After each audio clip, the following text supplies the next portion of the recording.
చూశాను. ప్రభు అన్నాడు, నువ్వు ఇందోర్ అనే పట్టణానికి వెళ్ళాలి అన్నాడు. ఇందోరా ఏంటిది? నేను ఎప్పుడు ఇన్లా, ఆ ఊరు ఎక్కడ ఉంటుందో నాకు తెలియదు. మ్యాప్లో ఎతికా, ఇందోర్ అనేది మధ్యప్రదేశ్లో ఉందని తెలిసింది. వెళ్ళిపోయా రాత్రికి రాత్రి. ఒక బ్యాగ్ తీసుకుని దాంట్లో 2 చొక్కాలు 2 ప్యాంట్లు వేసుకుని వెళ్ళిపోయా. ఏమో ఎచ్చులుగా వెళ్ళిపోయా. అక్కడ చూసి చలి, అక్కడికి వెళ్ళిపోతే రైల్వే స్టేషన్లోనే ఉండాల్సి వచ్చింది. నాకు ఎవరు తెలియదు అక్కడ. 3 రోజులు 3 రాత్రుళ్ళు రైల్వే స్టేషన్లోనే ఉన్నాను.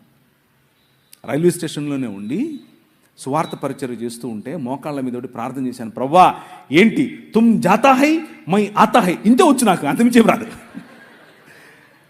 జాతా హై ఆతా హై ఇంతే వచ్చు. ప్రవ్వా ఏంటి ప్రవ్వా, నాకు ఈ భాష రావట్లేదు, నేనేం చెప్పాలి అని అంటే అనర్గళంగా మాట్లాడటానికి హిందీ ఇచ్చాడు. దేవునికి స్తోత్రం కలుగును గాక. అనర్గళంగా, మామూలు కాదు. ఒక్క నెలలోనే టీవీలో మాట్లాడాను. ఎలా? హిందీలో మాట్లాడాను. నేనేం నేర్చుకోలా, ఏ స్కూల్కి వెళ్ళలా, ఏ గ్రామర్ చదవలా. కానీ వాళ్ళు నన్ను సౌత్ ఇండియన్ అనుకోరు. ఎందుకు అనంటే నేను మాట్లాడే హిందీ అంత శుద్ధంగా ఉండేట్లుగా మాట్లాడాను ఆ రోజుల్లో, ఒక్క నెలలో. కారణం ఏంటి అని అంటే ద పవర్ ఆఫ్ గాడ్. నీ రాజు ఆయన వాడుకోవాలి అనుకుంటే కావలసిన ఈవులు ఇస్తాడు, కావలసిన వరాలు ఇస్తాడు, కావలసినటువంటి అవకాశాలు ఇస్తాడు. నాకు ఇచ్చాడు. నేను వెళ్ళి మాట్లాడాను.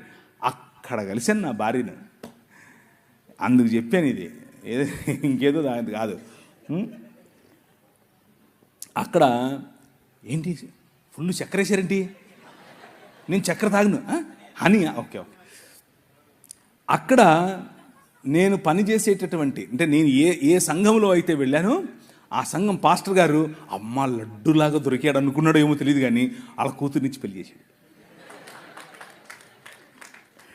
నిజంగానే ఆయనకు నేను లడ్డూగా దొరికానో లేదో తెలియదు, కానీ నాకు మాత్రం నా భార్య లడ్డూగానే దొరికింది. మామూలు లడ్డు కాదు.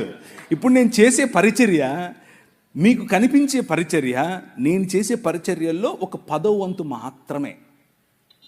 నిజంగా చెప్తున్నాను, 10వ వంతు మాత్రమే.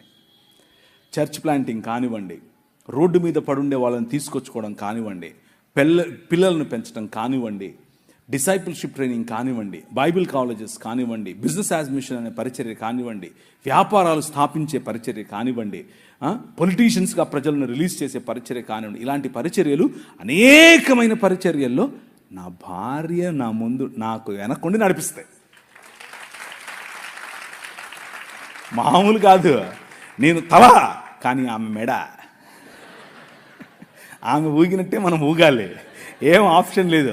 ఫోన్ చేసింది,